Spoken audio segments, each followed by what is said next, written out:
जय मिथिला जय मैथिली गीत पर प्रणाम सब गोटे के। शिव गुरु के भजन सुनबे छी, सुने जाए जाओ। जो वहाँ शिव के गीत पसंद आगा लाइक सब्सक्राइब कर देवे। डमरू बाजे डमाडम है शिव गुरु त्रिशूल बिराजे लाता बा।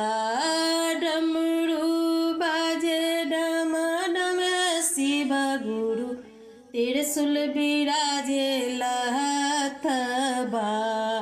अंगना में नाचे नगिनिया है शिव गुरु आयब कौन महीना माँ। अंगना में नाचे नगिनिया है शिव गुरु आयब कौन महीना माँ।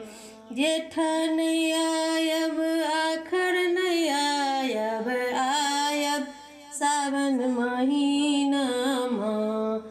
जेठ नहीं आयब आखर नहीं आयब आयब सावन महीना माँ।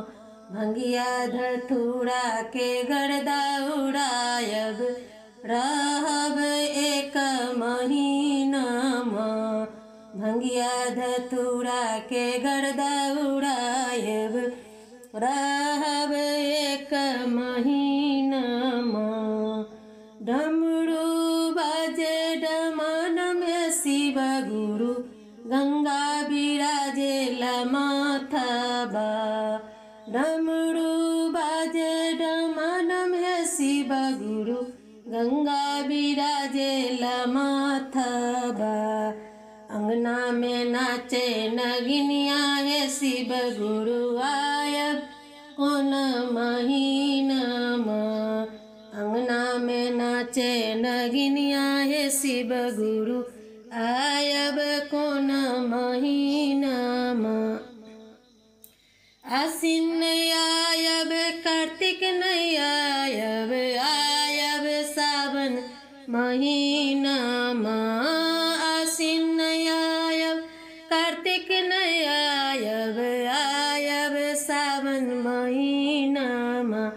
भंगिया धतूरा के गर्दा उड़ायब रहब एक महीना माँ। भंगिया धतूरा के गर्दा उड़ायब रहब एक महीना माँ। डमरू बाजे डमाडम है शिव गुरु गंगा बिराजे सिरबा।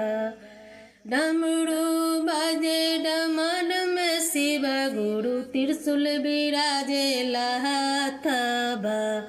अंगना में नाचे नगिनिया है शिव गुरु आयब कौन महीना माँ। अंगना में नाचे नगिनिया है शिव गुरु आयब कौन महीना माँ।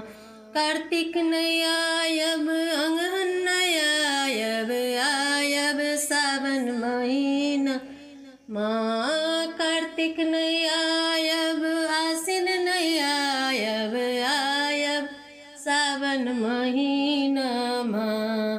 भंगिया धतूरा के गर्दा उड़ायब रहब एक महीना माँ। भांग बेल पत्र के गर्दा उड़ायब रहब एक महीना माँ।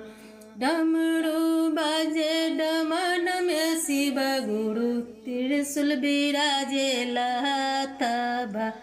डमरू बाजे डमाडम है शिव गुरु जट्टा में शोभे गंगा बा।